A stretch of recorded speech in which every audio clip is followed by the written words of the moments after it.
Dad. I know you think I'm crazy. That's behind those big rocks. But I feel her. How does it feel now that, like, it's been a long wait for fans, but it must be a long wait for you as well, that to be able to actually talk about this, that it's actually coming out in cinemas next week? It's so true. It's for so long we were, there was a gag order imposed upon us, and when we first were able to speak about it, I found it hard actually to talk about it because I was so used to not talking about it.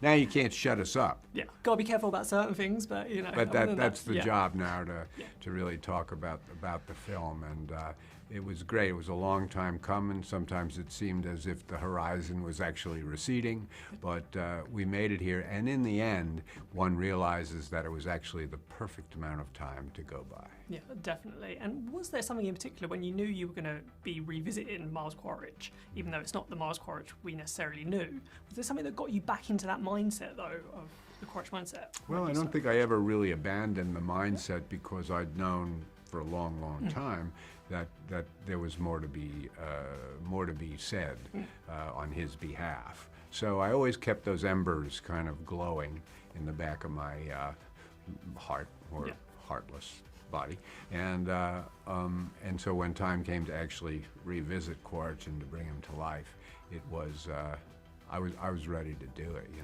He's a character who's I find a great pleasure to inhabit.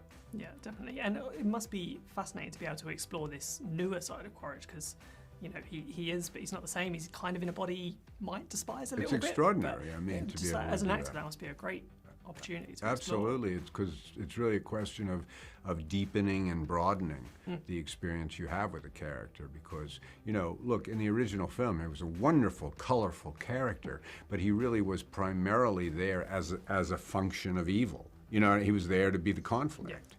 And now I think he is that. He still is the source of conflict, but he's also something else again as he becomes part of the landscape. He becomes part of Pandora in a way, and that operates on him in very confusing ways. Now that this is finally coming to cinemas next week, what are you hoping Avatar fans get from this experience of The Way of Water? Well, what I think they're going to get is an experience that not only lives up to long-held expectations, but really surpasses them in ways that are surprising, in ways that elicit heavy emotion from them, that elicit all kinds of responses, of course positive, but even the anger that you get from fans is really interesting sometimes. And mostly I hope that the appetite for this world of Pandora just goes unabated and continues to grow and expand. As the first major movie role for both of you when you started out on 2018 or whenever production started on this, 2017. Was there any 2017? Was there any hesitation on either of your parts in joining such a big world because you knew there'd be the anticipation for this sequel? I don't think there was hesitation on my part. There was zero hesitation for me either because, once they were like, hey, you got the role, I was like, sweet. Because I was also such a big fan of the original, I was like so quick to just hop on the train. Some people's bucket list would be places like New York. I want to visit the Empire State Building, but for me, the bucket list is Pandora. And I just wanted to, I remember seeing the first film and I wanted to be in Pandora and fly on a Nickelodeon and we get to be part of that world. Hey, if the universe is infinite, mathematically, there has to be a Pandora out there somewhere. So. Yes. Why would there be hesitation? Absolutely not. Also, for us, it was our first film. So, of course, we're going to jump on at the chance. And I think what a absolute blessing for that to be your first film. Like, that's crazy. I'm just sitting here reflecting. It does, it does take a bit. When you get that call, I think this happens when you, sometimes auditioning process is very quick. This wasn't the case.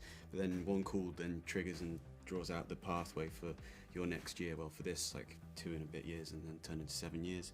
But you do then have that thought of, okay, now we're in this. And there's daunting ideas that come with it. But as obviously everyone's saying about the underwater filming and also the motion capture, what was the toughest bit about that? Was it the whole holding your breath whilst you're acting or something else? I think the toughest thing was getting over that hurdle of, okay, you're not gonna drown, everything's gonna be okay, and fighting that reflex that we all have innately to not go underwater, not go that deep, don't do that, that's not okay. So once we overcame that, I think it was effortless, because in order to have a long breath hold, in order to free dive, you have to be calm. Yeah, and I think we weirdly discovered how easy it is to drown. Like, I always thought that'd be a hard thing to do, but you like lull yourself into this really calming state to the point that blacking out felt kind of not weirdly normal sometimes, but drowning is kind of an easy way to. That's morbid. Let's move on. Sorry. Let's move on. Trying to imagine what we were doing, of course, performance capture. The world isn't totally around us. We're often filming in this gray volume or the tank, but having the actors, we're all there together, and Jim, who takes the time to explain to us, I think that challenge was quickly surpassed, and we let our imaginations run free. Maybe the biggest challenge was underwater. I don't know. What do you think? I would agree. I mean, it's hard to be, like, hold your breath and also act and connect and everything, but but it's not too hard because we did it, and we did it. And it comes across on screen. Just it all works. And it was so much fun. You've both now got a great party trick of like how long you can hold your breath underwater. Pretty much. Well, I don't know if I can still do it as long as I could. Probably not. I'd be like, you guys do this out, and then after a minute, We turn blue. Turn blue. Obviously, Sam Worthington, as I said earlier, had done this before, albeit 13 years ago. Apart from the swimming bit, yeah. Apart from the swimming bit, yeah, that was the trickier bit. Did you go to them? Is there a piece of advice they gave you that has sort of stuck in the mind even these 5 years later? I think it was more their actions than really anything they said.